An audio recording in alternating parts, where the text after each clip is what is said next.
Դուք այստեղ ելույթում ասացիք, որ միացած ձեր այս հարցերը բարձրացնելու համար, ձեր նպատակներին հասնելու համար նաև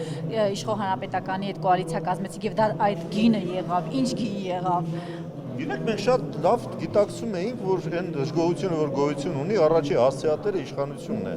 Եվ եթե դու իշխանության մաս ես կազմում, այդ դժգոհության մի մասն էլ բնականաբար բերում ես քո վրա։ Բայց մենք դա հասկանալով, գիտակցելով ենք գնացել, որովհետև այդ դժգոհությունը հավերժ կմնար, եթե դրա պատճառները չվերացվեին, բայց դա հնարավոր էր իրականացնել իշխանության հետ համագործակցելով միայն։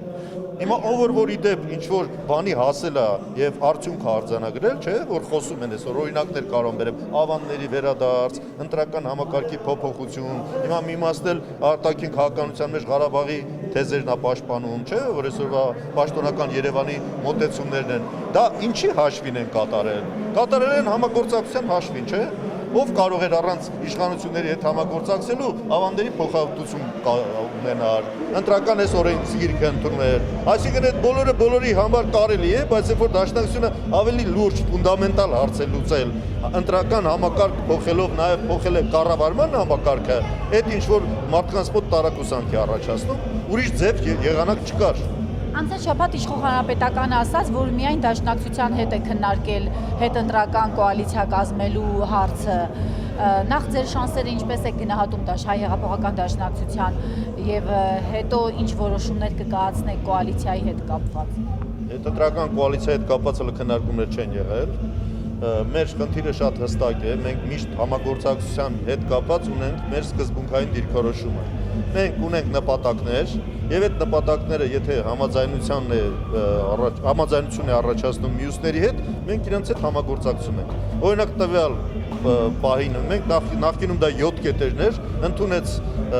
իշխանությունը, մենք համագործակցեցինք։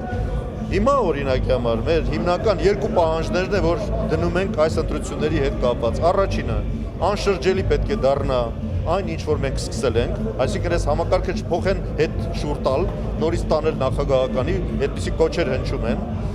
Սա պիտի մենք անշրջելի դարձնենք մի գլխավոր հարց։ Երկրորդը այնքան պետք է արագ տեմպերով այս արդեն փոխած ուղղությամբ շարժվենք առաջ, որ կարողանանք արագ բարեփոխումներ իրականացնել այս համակարգի բերած հնարավորությունները ավելի լիարժեք օգտագործելու միջոցով։ Այսինքն այս մոտեցումները ով որ կընդունի, մենք իր հետ պատրաստ ենք գնալ համագործակցության։ Հանրապետականից նաև։ Ով էլ ընդունի, մենք այդպեսի հարց չունենք։ Համագործակցության ընդհանուր ձևաչափ ունենք, որի մեջ տեղավորված են նաև այն խնդիրները, որոնք արդեն արձանագրված են, եւ դրանց մի մասը լուծված է, մի մասը դեռ պետք է լուծվի։ Թե նույն դրամաբանությամբ գործի է որևէ մի քաղաքական ուժ, մենք իր հետ կպատրաստ ենք գնալ համագործակցության։ Ես կարող ճիշտ հասկացա, որ չի բացառվում նաև, որ ընտրություններից հետո հանրապետական հետ կոալիցիա չկազմեք։ Ճիշտ հասկացա։ Եթե այդ մոտեցումները չընդունվեն, ասեցի, երկու հիմնական հարց կա՝ անշրջելի պահել այս կատարված փոփոխությունները, երկրորդ արագ տեմպ հաղորդել փոփոխությունների կյանքի կոչման process-ին։ Այս է հարցը։ Կոնգրեսը ԺԿ դաշինքը պահանջում է կրթության գիտության նախարար Լևոն Մկրտչյանի հրաժարականը, այս ուսուցիչների տնօրենների այդ սկանդալը երևի տեղյակ եք։ Արդյոք դաշնակցությունը իդեմս Լևոն Մկրտչյանի այստեղ ունի պատասխանատվություն։ Դա նախ քարոզչական տրյուկ է, բնականաբար կոնգրեսի հիմնական հակառակորդը գաղափարական դաշնակցությունն է,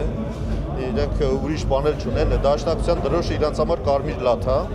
դրանից ջղաձգումների մեջ են միշտ ընկնում, բայց համակարգին ծանոթ մարդը գիտի, որ Լևոն Մկրտչյանը ուղղակի պատասխանատվություն չունի դրա հետ։ Լևոն Մկրտչյանին ենթարկում են միայն ավագ դպրոցները, մնացած դպրոցները, համայնքապետերը եւ մարզպետներն են նշանակում։ Այս պարզ ճշմարտություն իրանք հաստատ գիտեն, բայց բնականաբար օգտվելով նրանից, որ շատերը դա չգիտեն, ուղղում են ուրեմն սլակները դեպի Լևոն Մկրտչյան։ Իսկ ինչպես է գնահատում այդ երևույթը, նայեք, փաստորեն կան ձայնագրություններ, որտեղ դպրոցի տնօրենները ցուցակներ են, ցուցակագրում են մարդկանց։ Նախ այդ երևույթի վերաբերյալ հենց ինքը Լևոն Մկրտչյանը դատապարտող հայտարարություններ արել է եւ այն ինչ որ իրենից կախված է, դա անպայման անելու է։ Հնարավոր է նաեւ տնօրենները ազատվեն աշխատանքից։ Տնօրենները նորից եմ կրկնում, ազատողը, նշանակողը համայնքապետերն են եւ մարզպետը։ Եվ այդտեղ Լևոն Մկրտչյանը որևէ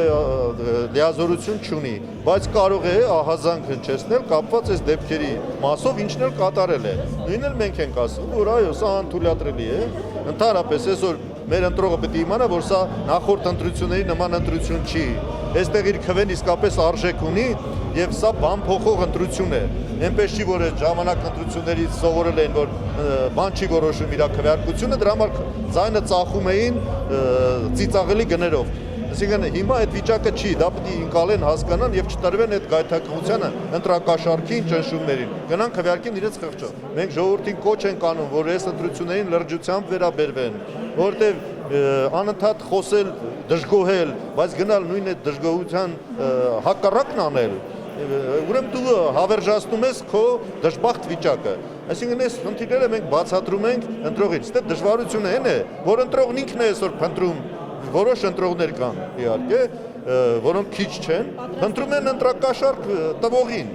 ուղղակի դրա մասին էլ հայտարարում են։ Այս իրանք առանց հասկանալու, որ այդ երկուսն էլ նույն հանցանքն է, եւ եթե ինքը կաշառք է տալիս, թող հետագայում կաշառակերությունից չդժգոհի։